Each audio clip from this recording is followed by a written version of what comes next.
Bagong complaint po ito sa pagkakaalam ko.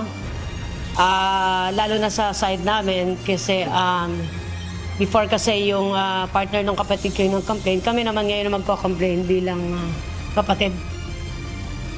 Pamilya ng mga nawawalang sabungero magsasampa ng panibagong reklamo laban sa mga umano'y nasa likod ng pagkawala ng mga ito. Currently, suspendido ang Licensed Manning Agency at ang principal nito bilang paunang pagpataw natin ng regulatory measure, but there will be an investigation to take place.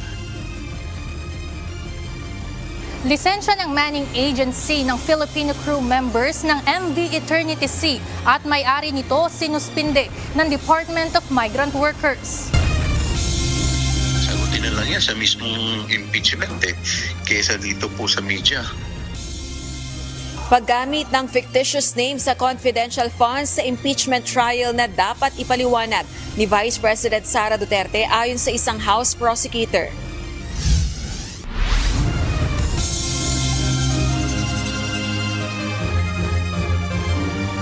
Magandang hapon Pilipinas at sa buong mundo. Tayo po ay sa bayang napapakinggan sa Radyo La Verdad 1350, ang UNTV Radio. At una sa ating mga balita. Patuloy ang search and rescue operation para sa mga tripulante ng MV Eternity Sea, ang bulk carrier na lumubog sa pag-atake ng mga militanteng Houthi sa Red Sea. Samantala, ayon sa Department of Migrant Workers, sinuspindi na ang lisensya ng Manning Agency at principal ng mga tripulante dahil sa nangyaring insidente. Ito ang balita ni Ivan Alvarez, live.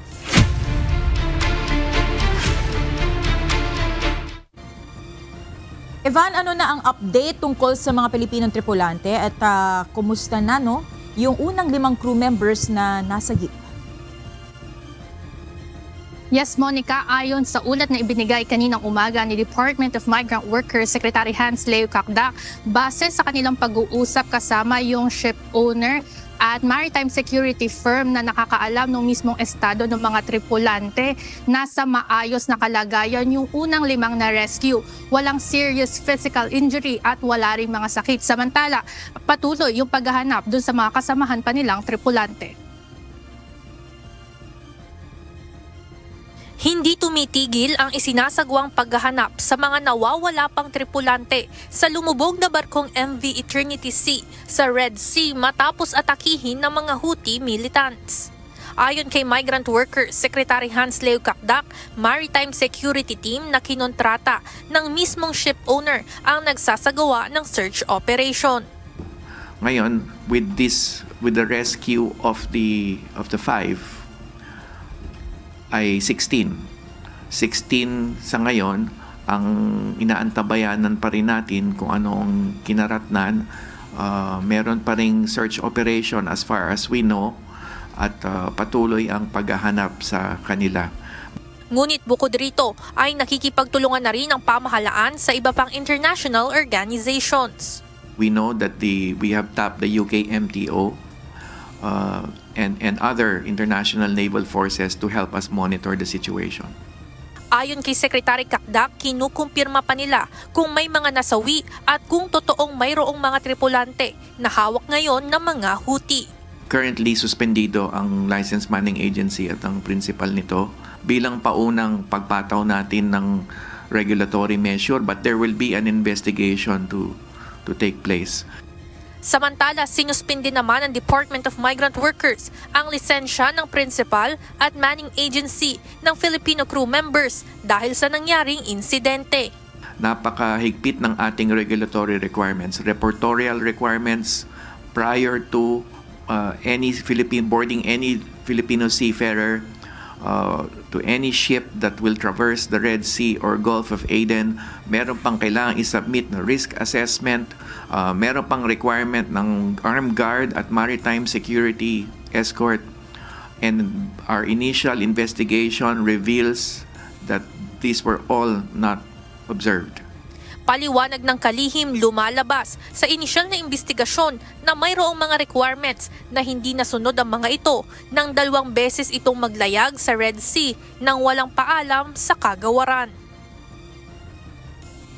Monica, tiniyak ng kagawaran na nakahanda ang iba't ibang ahensya ng pamahalaan na magbigay ng mga necessary assistance sa mga tripulanteng na biktima nga ng Houthi attack doon sa Red Sea, pati na rin mga assistance na ibibigay sa mga pamilya nito. Yan muna ang update mula dito sa Malacanang. Balik sa inyo dyan, Monica. Maraming salamat, Ivan Alvarez. Naglabas ang Houthi ng mga footage na nagpapakita ng pag-atake at paglubog ng Liberia-flagged bulk carriers na MV Magic Seas at Eternity Sea ngayong linggo. Sa video ng MV Magic Seas, makikita ang mga Houthi fighters na sumampas sa inabandonang barko. Naglagay ng mga pinaniniwalaang explosive devices at sabay-sabay na pinasabog ang barko hanggang sa tuluyan na itong lumubog. Makalipas lamang ang halos 2 araw ay nagsagawa rin ng pag-atake ang mga rebelde at isa pang Liberia-flagged bulk carrier na Eternity Sea. Kitang-kita ang paglulunsad ng ballistic at cruise missiles at ang mismong sandali ng pagtama nito bago tuluyang lumubog ang barko at mag-iwan ng malawak na oil slick sa dagat. Pinahihintulutan umano ang paggamit ng fictitious names sa confidential funds ayon kay Vice President Sara Duterte para ito sa intelligence operations. Ngunit ayon sa isang House prosecutor, sa impeachment trial na lang sagutin ng Vice Presidente ang aligasyon ng maling paggamit ng pondo. Ito ang balita ni Rosalie Cos. Sana nung committee hearing, pinaliwanag na nila at hindi na humaba ng ganito yung issue tungkol sa confidential fund. So why only now? Nagtataka si House Prosecutor Manila 3rd District Representative Joel Chua kung bakit ngayon nagpapaliwanag si Vice President Sara Duterte kaugnay ng mga kahina-hinalang pangalan ng recipients ng kanyang confidential funds. Sa isang panayam sa The Hague, Netherlands, iginiit ni Vice President Sara Duterte na maling paniwalaan agad ang lahat ng sinasabi sa House of Representatives kaugnay ng mga gawa-gawa umanong pangalan ng mga tumanggap sa kanyang confidential funds. Ilan sa mga tinawag ng Kamara na fictitious names sa recipients ng confidential funds ng Office of the Vice President ay Mary Grace Piatos, Pia Piatos Lim, Xiaomi Ocho, Jay Camote, Miggy Mengo, Dodong Alcala at iba pa. Ang mga pangalang ito nakasulat umano sa acknowledgement receipts ng confidential funds ng Office of the Vice President. But let me just say this, na I think it is wrong for everyone to pick up as truth or as a fact all the pronouncements of the members of the House of Representatives, particularly with fictitious names, because there are rules in intelligence operations, and you already heard some of intelligence people who work in intelligence say that aliases are often used in intelligence operations. Sa kulang 2,000 pangalan na recipients ng confidential funds, marami ay walang record ng birth, marriage o death sa Philippine Statistics Authority. Ngunit ayon mismo kay VP Sara, sasagutin ang mga paratang na ito sa impeachment trial. It can be very well addressed during trial. So our lawyers are preparing for the trial and collecting pieces of evidence and gathering affidavits from witnesses that they will present during trial. Sagutin na lang yan sa mismong impeachment kaysa dito po sa media. Samantala, ipinagmamalaki ni VP Duterte ang unmodified opinion mula Commission on Audit kaugnay ng paggamit ng 2024 budget ng Office of the Vice President. It shows the transparency and accountability and the compliance of the Office of the Vice President with all the regulations required by law. Ayon sa COA, inilalabas ng auditor ang unmodified opinion kung natukoy nitong naihanda ang lahat ng kinakailangang financial statements alinsunod sa naaangkop na financial reporting framework. Gayunman, hindi ito nangangahulugang walang natagpuang misstatements o maling paglalahad sa isinagawang audit. Hindi rin ibig sabihin ito na sumunod sa lahat ng panuntunan sa paggamit ng pondo ang audited agency. Giit naman ni ACT Teachers Party List Representative Antonio Tinio, sa kabila ng unmodified opinion ng COA, hindi nababago ang katotohanan na na-issuehan si VP Duterte ng COA ng Notice of Disallowance dahil sa paggamit ng confidential fund noong 2022. Dagdag pa nito, hindi mailalantad ng ordinaryong COA audit ang buong katotohanan at makapagpapanagot sa Vice Presidente kundi sa pamamagitan ng isang impeachment trial. Ayon naman kay Congressman Chua, hindi lang ang issue ng umani-maling paggamit ng confidential funds ang dapat sagutin ni Vice President Sara. Bukod sa aligasyon ng maling paggamit ng pondo, inaakusahan din ng Vice Presidente ng matinding pagbabanta sa buhay ng Pangulo, First Lady at Speaker, bagay na pinabubulaanan ni VP Sara. Marami pong issue na nakalahad po sa article, iba't ibang articles po ng impeachment complaint. Rosalie Coz, UNTV News and Rescue. Diyos ang aming sandigan, serbisyo publiko ang aming pinahahalagahan. Hindi dapat pinupulaan ni Vice President Sara Duterte si Pangulong Ferdinand Marcos Jr. Ito ang reaksyon ng Malacanang matapos sabihin ng Vice Presidente na wala umanong direksyon ang pamumuno ni PBBM. Ayon kay Palace Press Officer Undersecretary Claire Castro, huwag na sanang pintasan pa ni VP Sara ang Pangulo at sabihin sa buong mundo ang mga pananaw nito laban sa pamahalaan. Hindi naman po siguro din kasama sa mandato ng Presidente na laging personal trip o nagbabakasyon. Hindi po natin siya hinahanapan ng anuman trabaho. Huwag na lang po niyang pintasan ang pamahalaan dahil ang Pangulo nagtatrabaho. Huwag niya po sanang parang ipangalandakan sa buong mundo na ang Pangulo ay walang direksyon. Nag-viral kamakailan ang karera ng mga sports car sa Tagaytay City.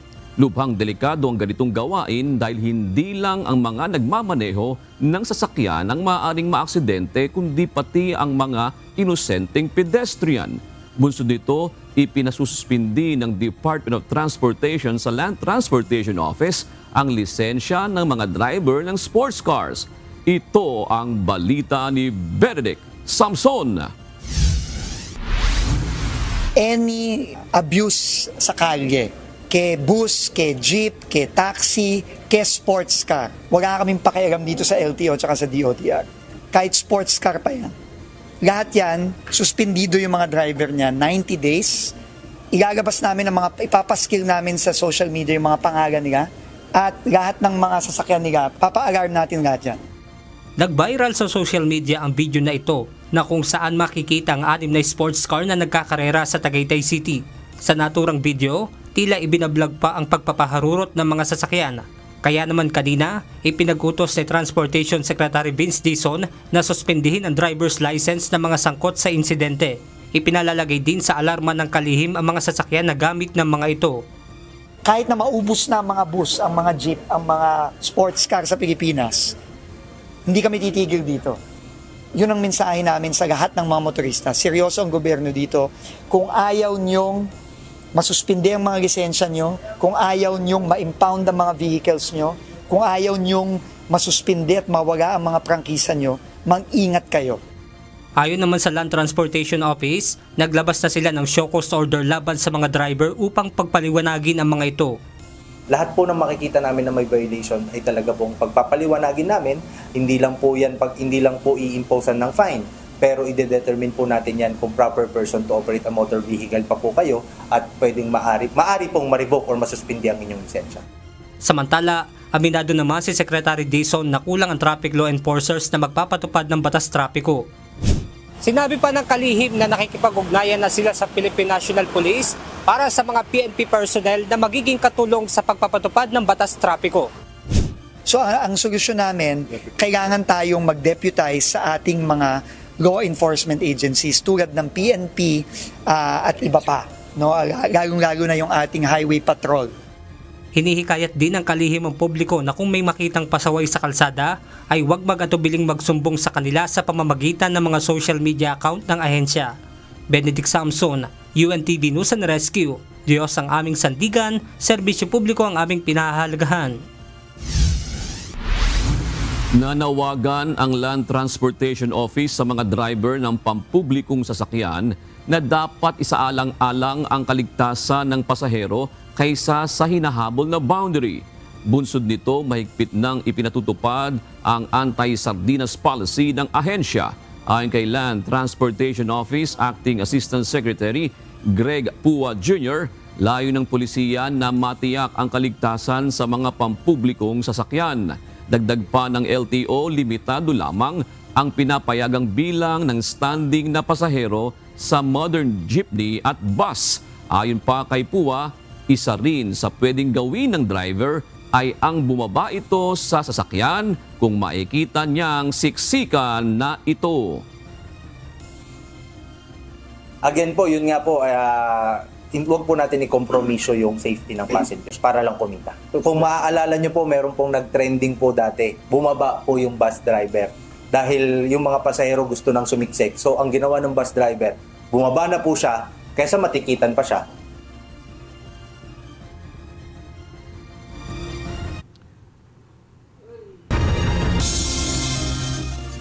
Narito naman ang mga balita sa iba't ibang panig ng mundo. Ihahatid ng ating global correspondent na si Mavian Dog mula sa Toowoomba, Australia.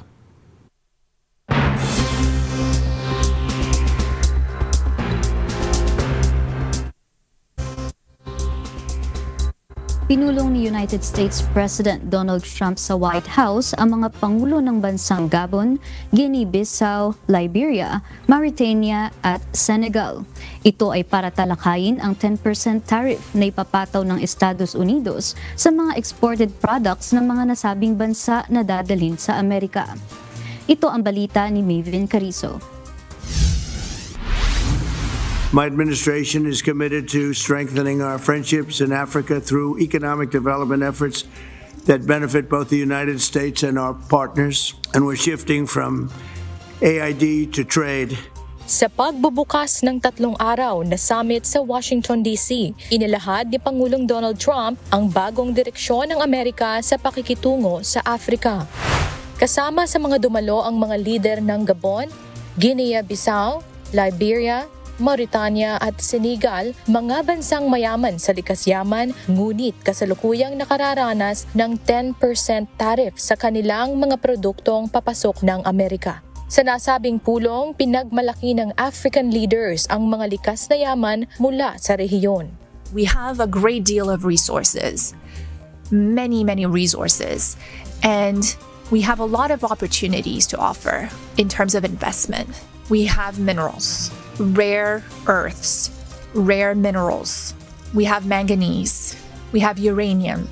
Umaasa sila na mabawasan ang taripa ng US sa pamamagitan ng mga bagong kasunduan sa kalakalan at pamumuhunan. We are rich countries when it comes to raw materials, but we need partners to support us and help us develop those resources with win-win partnerships. Mahalaga na mahikayat ng mga ito ang US na makipagkalakalan upang mapanatili ang akses ng kani-kanilang bansa sa pandaindigang merkado. Binigyan diin ni Trump ang pagbabago ng pulisya ng Amerika. Mula sa pagbibigay ng ayuda ay nakatuon na ito ngayon sa pakikipagkalakalan. We have closed the USAID group to eliminate waste, fraud, and abuse, which was tremendous waste, fraud, and abuse. And we're working tirelessly to forge new economic opportunities involving both the United States and many African nations. Maven Carizo, UNTV News and Rescue. Diyos ang aming sandigan, serbisyo publiko ang aming pinahahalagahan.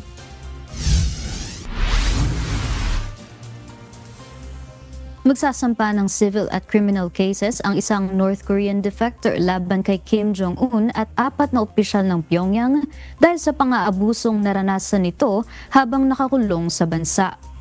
Ang kasong isasampa ngayong Biyernes ay tinuturing na kauna-unahang legal action ng isang North Korean-born defector laban sa rehimeng Kim. Plano rin ng human rights group NKDB na dalhin ang kaso sa United Nations at International Criminal Court para sa accountability sa umano'y crimes against humanity. Nagsagawa ng kanyang unang pagbisita sa Asia si U.S. Secretary of State Marco Rubio upang tiyakin na prioridad ng Washington ang rehiyon. Kasabay nito ang pagpapataw ni U.S. President Donald Trump ng mga bagong taripa sa mga bansa sa rehiyon. Ito ang balita ni Carmela Marinda.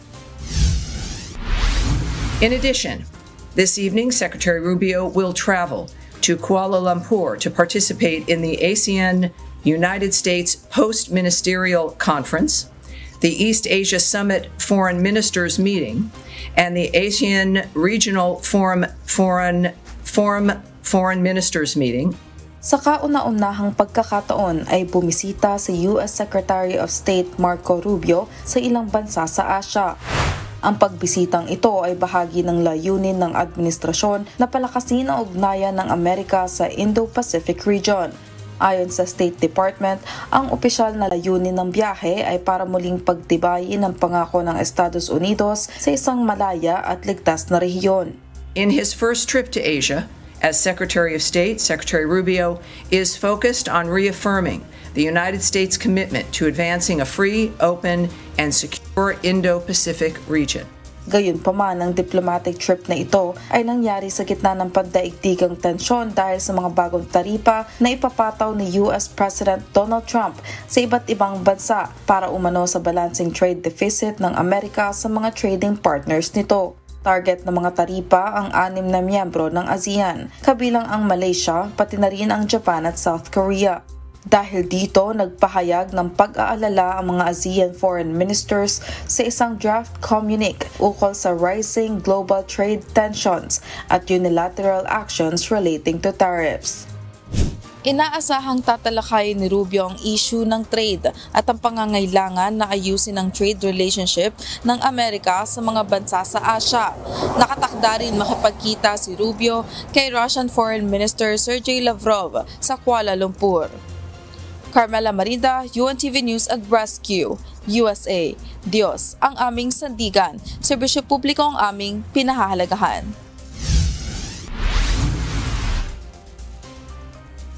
Dalawa ang nasawi at mahigit 100 ang sugatan matapos ang malawakang aerial assault ng Russia sa Kyiv, Ukraine. Gamit ang daan-daang drones at cruise missiles, nasunog ang mga bahay, gusali at isang health clinic sa ikalawang magkasunod na gabi ng pambobomba.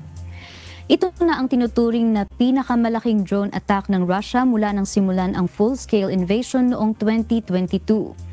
Nangyari ang pag-atake sa gitna ng patuloy na panawagan na ceasefire at ilang oras matapos magpahayag ng pagkadismaya si US President Donald Trump kay Russian President Vladimir Putin. Ayon kay Ukrainian President Volodymyr Zelensky, maraming bansa na ang sumusuporta at gumagawa ng paraan para may sakatuparan ang tigil putukan, subalit tanging ang Russia lang ang may ayaw na tanggapin ang kasunduan. At yan ang mga balita mula sa iba't ibang panig ng mundo. Mula dito sa Toowoomba, Australia, ako si Mavian Dog. Magandang gabi. Inanunsyo na ng Malacanang ang pagkakatalaga sa dating mamamahayag na si Dave Gomez bilang bagong secretary ng Presidential Communications Office o PCO. Ayon kay Palace Press Officer Undersecretary Claire Castro, titiyakin ni Secretary Gomez ang paghahatid ng malinaw at makatotohanang mensahe mula sa pamahalaan. Secretary Dave will ensure clear and truthful government messaging for every Filipino. Formal na ring itinilaga bilang kalihim ng Department of Energy si Undersecretary Sharon Garin. Ayon sa Malacanang, malawak ang karanasan nito sa energy policies at legislation na makatutulong upang makamit ang maaasahan at abot-kayang supply ng elektrisidad sa bansa. We look forward to their leadership as we strengthen government communications and secure our country's energy needs under bagong Pilipinas. Nababahala ang pamahalaan sa mas mataas na taripang ipapataw ng Estados Unidos sa mga produktong inaangkat mula sa Pilipinas. Bunsod nito, nakatakdang lumipad patungong US ang economic team ng Marcos administration upang makipagpulong sa trade representatives ng Amerika. Ito ang balita ni Ivan Alvarez. We are in receipt of the United States' latest reciprocal tariff for the Philippines. We are concerned that the U.S. has decided to impose a 20% tariff on Philippine exports. Mula sa unang inanunsyong 17% reciprocal tariff, umangat sa 20% ang ipapataw na taripa ng United States sa mga exports na manggagaling sa Pilipinas. Ayon kay Special Assistant to the President for Investment and Economic Affairs, Secretary Frederick Go, ikinabahala ito ng economic team ng pamahalaan, ngunit ito pa rin anya ang pumapangalawa sa may pinakamababang imposed tariff, sunod sa Singapore na may 10%. Paliwanag nito, exempted sa reciprocal tariff ang pangunahing export ng Pilipinas sa Amerika. And as of today, a very, very large part of that is exempted from the reciprocal tariffs. So, although nag-a-announce ang may mga feelers po galing sa Amerika na they are studying this, whether they will continue to keep them tariff-free or lalagyan po nila ng tariffs. Pero ang good news po sa atin sa ngayon ay karamihan ng ating exports ng semiconductors ay hindi covered ng tariffs. Tutulak papuntang Amerika ang economic team ng Pilipinas upang muling makipagpulong sa mga trade representatives ng Estados Unidos. So myself, together with DTI Secretary Chris Roque and Undersecretary Perry Rodolfo and Undersecretary Alan Hepty, will be flying to the United States next week. Ayon sa kalihim, bukod sa taripa, nais din nilang buksan ang usapin tungkol sa Bilateral Comprehensive Economic Agreement at kung posible ay pati na rin Free Trade Agreement. So when we go there, we will be negotiating what we can offer for the reciprocal tariff. And sana, hopefully, we can go into the stage 2 discussion of the bilateral agreement. Pero ang primary objective ay yung stage 1 pa rin. Tiniyak rin ito na gagawin nila ang lahat ng kanilang makakaya na mapababa ang ipinataw na reciprocal tariff at maparami pa ang market opportunities para sa mga negosyante ng bansa. Pero sa ngayon, tinataya pa ng Department of Economy, Planning and Development kung ano ang kabuuang epekto sa ekonomiya ng mas mataas na taripa na ipapataw ng Amerika. Kailangan rin kasi munang ikumpara sa mga kakumpetensyang bansa ng Pilipinas pagdating sa mga produktong ina-export sa Estados Unidos. Ivan Alvarez, UNTV News and Rescue. Diyos ang aming sandigan, serbisyo publiko ang aming pinahahalagahan.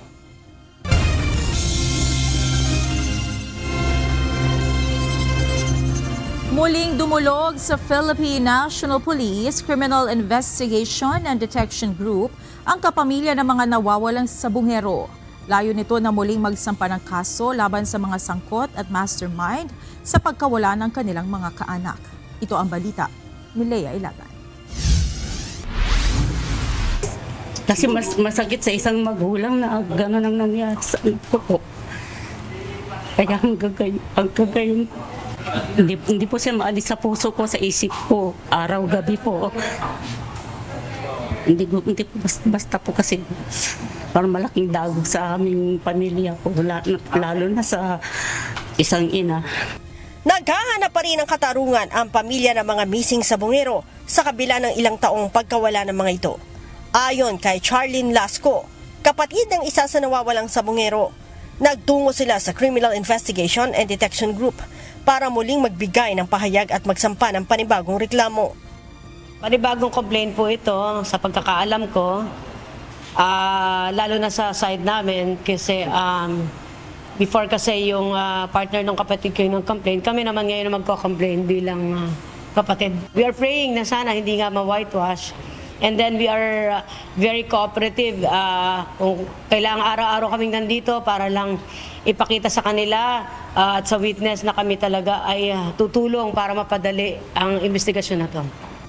Nabuhayan aniya sila ng pag-asa sa paglutang ng whistleblower na si alias Totoy at sa gagawing pagsisid sa Taal Lake ng ilang tauhan ng pamahalaan para hanapin ang mga labi ng kanilang mga kaanak. Wala po akong hiniling sa Panginoon kundi magkaroon po ng linaw. Ngayon po parang meron naman pong whistleblower ngayon na alam po ang mga kaganapan sa pagkawala nila.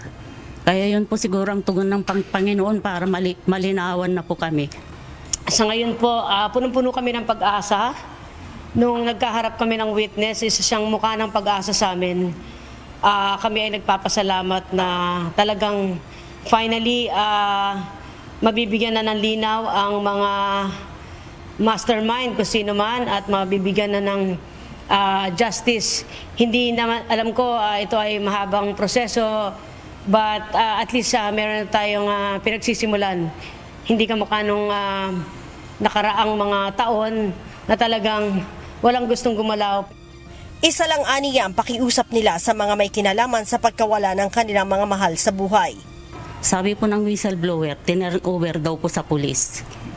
Kung sino ka man po, yung anak ko, kung isa siya sa pinatay niyo o kaya buhay pa, pakiusap naman po, ibalik na lang kung siya ay buhay pa. Pero maski na masakit man tanggapin, kung isa siya sa mga pinatay niyo, wala na po ako magagawa. Pero kung baka sakali lang po ako, baka buhay pa siya, pakibalik na lang po. Of course, kasi number one, may uwi na namin yung aming mga kaanak para finally put him to rest. And then secondly is justice for everybody. Samantala, nasa 12 pulis na sa 15 iniimbestigahan kaugnay ng missing sabungero ang inalis na sa pwesto. 3 sa mga ito ang police commissioned officer at 7 police non-commissioned officer. Kahapon, sinabi ni PNP Chief Police General Nicolas Torre III na bukas ang PNP sakaling mayroon sa mga ito na nais na magsilbing state witness sa kaso ng mga nawawalang sabungero. If some of them will volunteer to be state witnesses or they've decided to tell all, then that will be a welcome development in the investigation. But even without that, we can solve this case even without the cooperation of the suspects. Sa mga bagong witnesses, kung may lalabas man, kami magpapasalamat in advance, hindi pa man nangyayari. But syempre, depende ko anong magiging contribution nila dito sa kanilang naging participation. Kung talagang meron silang mga information na may bibigay, unang-una para ma-recover yung bodies, and then kung meron silang direct participation, mas maganda. At least talagang magiging credible witnesses ito mga to. Leah Ilagan, UNTV, News and Rescue. Diyos ang aming santigan, serbisyo publiko ang aming pinahahalagahan. Mayroon pang lumutang na saksi sa kaso ng mga nawawalan sabungero ayon sa National Police Commission o NAPOLCOM. Sa isang panayam, sinabi ni NAPOLCOM Vice Chairperson and Executive Officer Rafael Vicente Calinisan na nagbigay ng dagdag na impormasyon sa kanila ang isang hindi na pinangalanang individual. Importante umano ito para sa ikalulutas ng kaso. Bukas din aniya ang ahensya sa sino mang maaari pang magbigay ng detalye o susi sa kaso. Nagsagawa ng technical site assessment ang mga otoridad sa Taal Lake kanina bago ang gagawing dive operation sa lawa para hanapin ang labi ng mga nawawalang sabungero. Naniniwala naman ang Department of Justice o DOJ na may marerecover pang labi ng mga sabungero. Ito ang balita ni Dante Abento, live. Magandang gabi Dante, nagsimula na ba ang diving operation sa bahagi ng Taal Lake kung saan sinasabing itinapon ang missing sabungeros? Magandang gabi June. Sa ngayon ay wala pang ginawang technical dive operation ang mga otoridad na layong hanapin nga ang mga missing sabungero dito sa Taal Lake. Sa halip June ay nagkaroon muna ng technical site assessment sa lawa sa pangunguna ng Philippine Coast Guard kasama ang Philippine National Police Criminal Investigation and Detection Group o PNP-CIDG at gayon din ng Department of Justice o DOJ.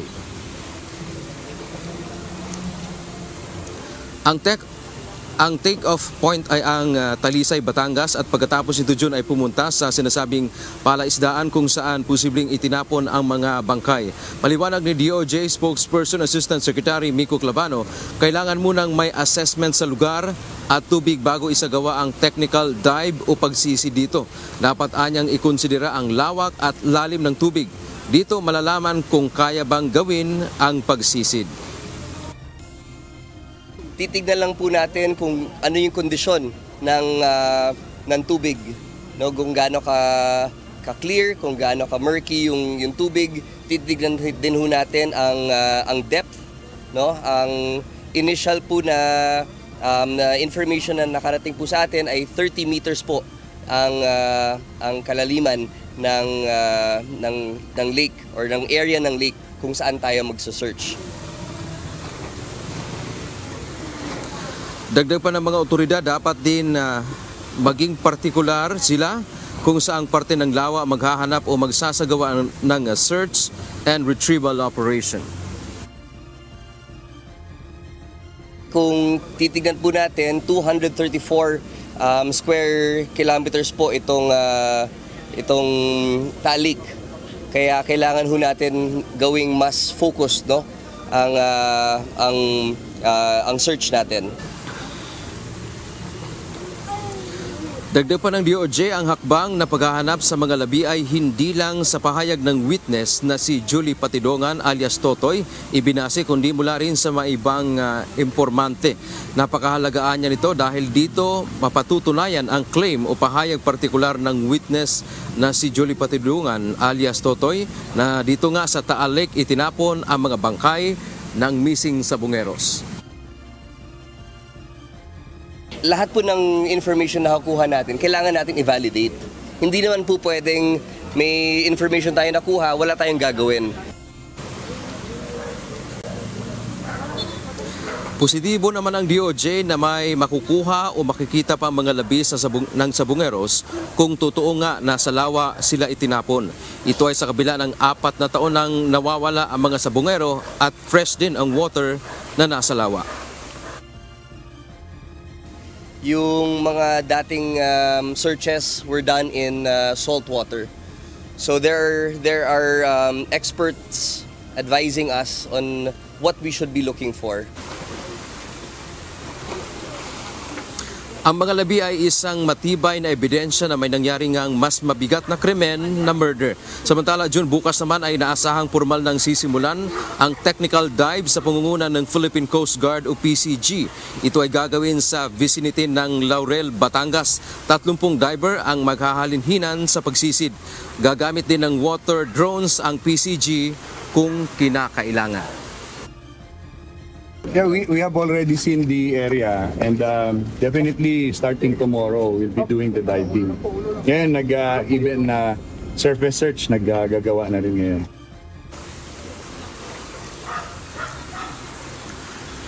John, kabilang nga sa mga nabanggit kanina no, na mga otoridad, partikular ng Philippine Coast Guard na mga hamon o challenges nila dito sa kanilang gagawing dive ay kung masama ang panahon o kaya ito kasing lawa, medyo malakas yung current o maalon, June, at yung lalim din. Batay kasi sa nakuha nating information, ang pinaka-maximum na depth nitong lawa ay nasa 200 meters. So batay doon sa binanggit ng Philippine Coast Guard, nasa 30 meters lamang ang kayang sisirin ng mga human divers. Kung lagpas na dyan, maaaring gumamit na sila ng mga ROV. Ito yung remotely operational na mga vehicle ng Philippine Coast Guard o kaya naman gagamit din sila ng water drones para lamang makita yung nasa ilalim ng lawa sa layong makita yung isa sa kanilang hinahanap dyan ay buto. Dahil nga 4 na taon na ang nakalilipas, maaaring yung ibang mga remains ay wala nang natitira. Yan man ang ating update mula dito sa Talisay, Batangas. Balik sa June. O Dante, yung bang gagamitin nilang mga underwater drone o yung mga remote vehicle na gagamitin nila, may capacity ba yun na pumick up? Halimbawa, kung buto man iyon, sa ilalim na, nasabi mo nga 200 meters. doon sa ilalim ng lawa. Yes, Jun, batay sa nabanggit kanina ni Commodore Tuvilla, mukhang walang ganong capacity, Jun, yung kanilang drone na pumick up. Kumbaga walang kamay. Doon kasi sa mga nakikita natin, parang may yung mga gamit ng ibang mga bansa, may kamay na pwedeng pumick up. Yung nabanggit kanina ng Philippine Coast Guard, wala silang ganun, kundi video lamang. At hinihintay nga nila, Jun, itong maaring maitutulong ng bansang Japan dito sa paghahanap sa mga nawawalang labi itong missing sabongero. Meron na raw initial na reply itong Japan, yon ang hinihintay ngayon ng mga otoridad. So dito sa ating nakikita, mukhang isa nga yan, siguro mas magandang ganun nga ang isa sa mga makukuhang equipment ng PCG o ng ating mga otoridad na magkaroon ng water drone na kayang pumick up kung sakaling may makikitang halimbawa sample ng hinahanap na mga buto sa ilalim ng lawa, June. Maraming salamat, Dante Amento. Samantala, itinanggi ni Senador Risa Hontiveros na nakaramdam ito na pinagtaksilan siya matapos iwan sa partido.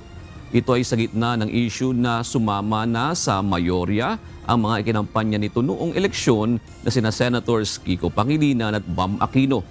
Inihayag naman ni Senador Pangilinan na handa siyang makipagtulungan sa lahat ng panig.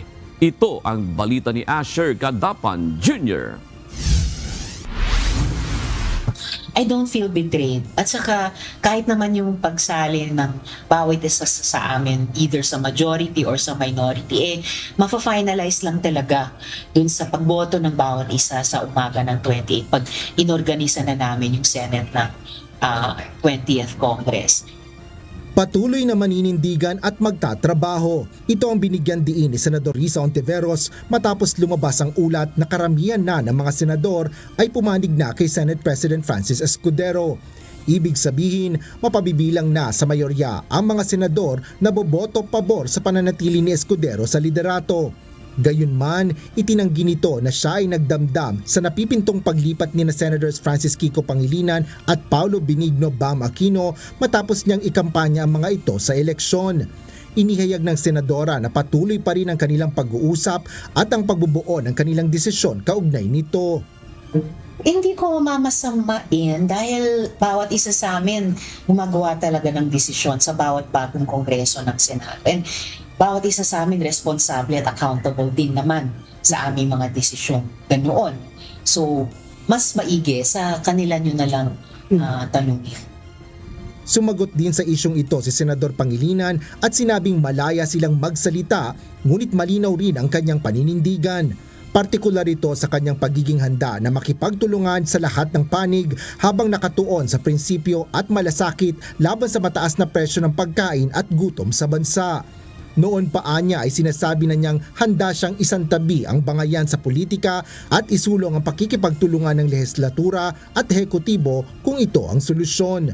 Sinabi rin nito na patuloy din ang pag-uusap nila Senators Aquino at Hontiveros para sa mga plano sa pagbubukas ng 20th Congress. Kasabay ng pagbubukas ng mga sesyon ng 20th Congress sa July 28, nakatakda rin ang paghahalal ng tagapangulo ng Senado kung saan mabibilang na mayorya ang mga bumoto sa mananalong liderato ng Senado. Habang ang minority group naman ay ang mga bumoto sa hindi mananalong kandidato sa Senate presidency. Asher Cadapan Jr., UNTV News and Rescue. Diyos ang aming sandigan, serbisyo publiko ang aming pinahahalagahan. Inihain ni Senador Alan Peter Cayetano sa Senado ang isang resolusyon na naglalayong isailalim sa house arrest si former President Rodrigo Roa Duterte. Bunsod ito ng lumalalang kalusugan ng dating Pangulo na inuugnay sa kanyang katandaan at matagal na pag-iisa. Nakasaad sa naturang Senate resolution na dapat hilingi ng pamahalaan ng Pilipinas sa International Criminal Court o ICC ang pansamantalang pagpapalaya kay dating Pangulong Duterte. Iminungkahi rin ito na makipag-ugnayan ang gobyerno sa ICC upang ilipat si Duterte sa Philippine Embassy sa The Hague, Netherlands. Doon maaari niyang ilagay si FPRRD sa isang uri ng house arrest habang hinihintay nito ang kanyang paglilitis. Simula ngayong araw ay maaari nang makapag-renew ng lisensya ang isang individual sa pamamagitan ng internet. Samantala, tiniyak naman ng Department of Information and Communications Technology na secured ang mga impormasyon na ilalagay sa eGov app ng mga gagamit ng aplikasyon. Ito ang balita ni Benedict Samson live. Magandang gabi, Benedict. Gaano ba kabilis ang magiging proseso ng pagpaparenew ng lisensya online? Magandang gabi, June. Tiniyak nga ng Department of Transportation na magiging maalwan o mabilis na nga yung pagre-renew ng lisensya online. At kanina may sumubok ang individual sa pagre-renew ng kanyang lisensya at kung ito ay pipick upin sa mga LTO office ay hindi na nga ito aabot ng 3 araw. Aabot lang kasi ng 3 araw kung ito ay ipadedeliver sa kanilang tahanan.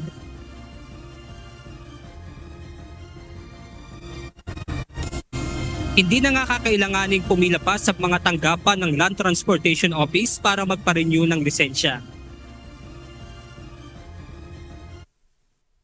Mas mabilis ang online at mas kumbinyente ang online. Ito ang magiging ginhawang maidudulot ng online driver's license renewal na inilunsad ng LTO ngayong araw gamit lamang ang eGov app. Ayon kay Transportation Secretary Vince Dizon, sa loob ng 72 hours o katumbas na 3 araw ay maaari nang makuha ang driver's license. Pwede ring mamili kung pipikapin ito sa pinakamalapit na LTO office o kung ipapadeliver sa kanilang tahanan. Kung paano kayo tumatanggap ng Lazada ninyo o ng mga online shopping ninyo, ganun din ang sistema. Again, uulitin namin, ang babayaran lang kapag courier o delivery ang pinili ay yung fee nung Air 21 o ng LBC o kung ano man. No? Walang dagdag na i-charge ang LTO. Ayon sa DOTR, sa pamamagitan ng online transaction ay may iwasan ng makapambiktima ang mga fixer ng individual na nag-aayos ng kanilang dokumento gaya na lamang ng driver's license. Maganap na kayo ng ibang racket. Maganap na kayo ng ibang pagkakakitaan. Huwag nyo nang pagkakitaan yung mga kababayan natin. At huwag nyo nang abusuhin yung mga kababayan natin. Kasi dahil sa online driver's license renewal, hindi na kayo kailangan. Wala na kayong racket. Sa ngayon ay renewal pa lamang ng lisensya ang pwedeng gawin online. Kung kaya't ang mga bago pa lamang nakukuha ng driver's license ay kinakailangan pa rin pumunta sa LTO office. Pero yun talaga ang challenge, no? Yung gusto nating siguraduhin na unang-una maayos yung practical driver's exams natin at siguraduhin natin na hindi madadaya. No, hindi madadaya at hindi how-shaw ang i-upload na practical driver's license exam. Samantala, tiniyak naman ng Department of Information and Communications Technology Secretary Henry Aguda na ligtas ang mga impormasyon na ilalagay ng sinong pang gagamit ng eGov app. In the ICT and all the apps that we do, naka-encrypt yung personal data. And if you look under the hood, hindi namin nakukuha yung specific name or information. Naka-API call siya. Ano ibig sabihin yan? Kahit na ma-intercept yung transmission, di nila malalaman kung ano yung information sa loob. Ang maganda sa eGov Super App, yung data wala sa DICT. Ang data, each agency kanya-kanyang pa din. Yung kaugnay nito ay nananawagan ang DOTR at DICT na kung makaranas man ng problema habang gumagamit ng eGov app, ay i-report lamang ito sa kanila. At yan muna ang ating update mula rito sa Caloocan City. Maraming salamat, Benedict Samson. Tatlong low pressure area ang kasalukuyang minomonitor ng pag-asa sa labas ng Philippine Area of Responsibility. Isa rito ang Tropical Cyclone Bising na may international name na Danas. Humina na ito at isa na lamang LPA at wala ng direktang epekto sa bansa. May isa pang sama ng panahon na lumabas ng PAR kaninang 1:00 ng hapon na may katamtamang tsansa na maging bagyo sa susunod na 24 na oras. Ay tatlong LPA na binabantayan ng pag-asa ay nasa far east side ng Northern Luzon at may mataas na tsansang maging tropical depression sa susunod na mga oras. Gayunman, hindi na ito inaasahang papasok sa Philippine Area of Responsibility. Bagaman walang direktang epekto ang mga LPA, pinapalakas nito ang habagat na magdadala naman ng pag-ulan sa malaking bahagi ng bansa ngayong gabi at bukas. Kumikilos na ang Cybercrime Investigation and Coordinating Center o CICC upang labanan ng mga illegal online gambling sa bansa. Ayon sa CICC, target nilang pigilan na pagdami ng mga ito sa tulong din ng iba't ibang ahensya ng gobyerno. Ito ang balita ni Jed Naresina. There are sufficient laws available to us to go after and pursue criminal cases against the endorsers. Kasi nga, at tingin namin dito, they're part of the of the whole machinery. So they are considered as co-conspirators in these illegal online gambling activities. Mahigit 30 online gambling platform na hindi rehistrado sa Philippine Amusement and Gaming Corporation o PAGCOR ang binabantayan ngayon ng Cybercrime Investigation and Coordinating Center o CICC. Mahigpit na nagbigay babala si Assistant Secretary Aboy Paraiso, Deputy Executive Director ng CICC, sa mga influencer na patuloy sa pagpopromote ng illegal na online gambling. Ayon kay Asek Paraiso, maaari nilang ipatanggal ang social media accounts ng mga sinumang nagsusulong ng sugal at maharap sa kasong kriminal. So, unang-una, we would be requesting for the takedowns of their channels and kausap na namin dito yung mga social media platforms. In fact, yung mga social media platforms nagkukusa na maglinis ng mga platforms nila of illegal online gambling. Ang hinihintay namin yung response nila when it comes to the endorsers, the illegal online gambling. Tapos yung mga sa illegal online gambling websites naman, iba-block natin ito. Seryoso ang CICC na panagutin ang mga nagiging kasangkapan sa paglaganap ng ganitong iligal na gawain. Makikipagtulungan din ang CICC sa PAGCOR at iba pang ahensya ng gobyerno kasama ang mga law enforcement agencies. Dagdag pa ni Asek Paraiso, sila ay nakikipag-ugnayan na rin sa National Telecommunications Commission upang matanggal ang access ng mga illegal gambling site at mahuli ang mga nasa likod nito. Nagsimula na kami ng investigasyon, nagsimula na kami ng pag-monitor ng mga influencers na nagpo-promote pa rin ng illegal online gambling. Hinimok ni Asek Paraiso ang lahat ng influencers at personalidad na isipin ang kanilang responsibilidad at itigil na ang pag-endorso sa mga hindi rehistradong online gambling platform. Ito ay para maiwasan ang anumang problemang legal na maaaring kaharapin nila sa hinaharap. Jed Naresina, UNTV News and Rescue. Diyos ang aming sandigan, serbisyo publiko ang aming pinahahalagahan. Umaabot na sa 15,000 reklamo ang natanggap ng Presidential Anti-Organized Crime Commission o PAOC laban sa mga mapang-abusong online lending apps na gumagamit umano ng harassment at pananakot sa mga nangutang. Ayon kay Undersecretary Gilbert Cruz, ginagamit ng ilang apps ang personal na impormasyon ng mga biktima at nagpapadala ng bastos na mensahe sa kanilang mga kamag-anak at katrabaho para piliting magbayad ng utang. Patuloy na pinalalakas ng gobyerno ang kampanya laban sa mga illegal na lending platforms at naglunsad ng one-stop shop para tulungan ang mga biktima.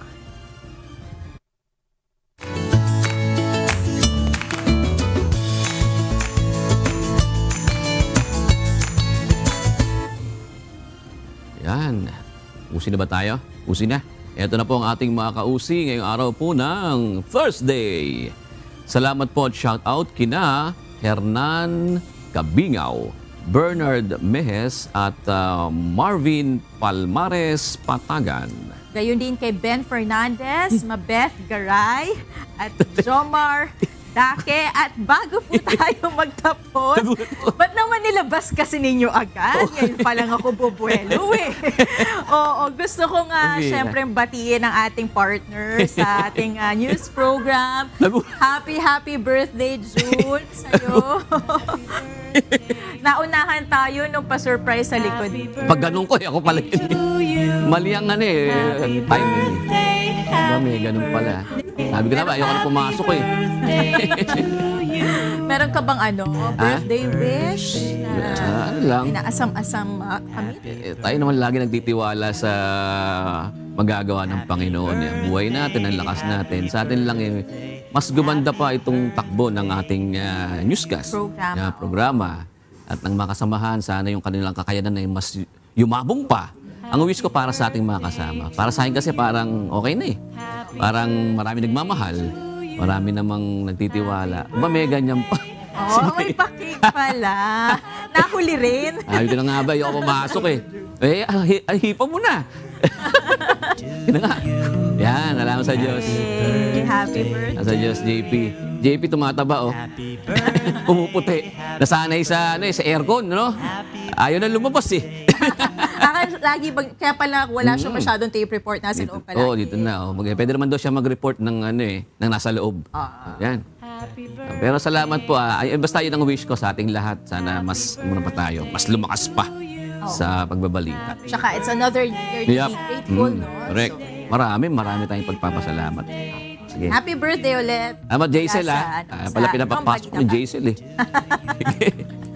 At sa ating po mga kasambahay, kung may mga istorya pa po kayong nais balikan sa Ito ang Balita, pwede nyo po ito muling mapanood sa aming mga official social media account. Magtungo lamang po sa UNTV News and Rescue YouTube channel at i-click ang subscribe button. Gayon din po sa aming Facebook, Instagram, X at TikTok accounts. Mapapanood nyo rin po rito ang iba pang news programs ng UNTV, pati na ang iba pang video ng nag-iisang public service channel. Kaya subscribe, like, and share. Narito naman ang salita ng Diyos na ating sandigan mula sa aklat ng Mateo 5:42 na nagsasabi, "Bigyan mo ang sa iyo'y humihingi at huwag mong talikdan ang sa iyo'y nangungutang."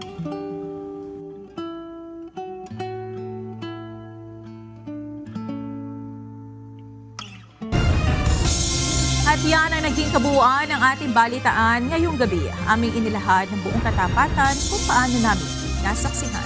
Kayo po'y makapagtitiwala na ang aming nakita at narinig, ang aming ibinabalita.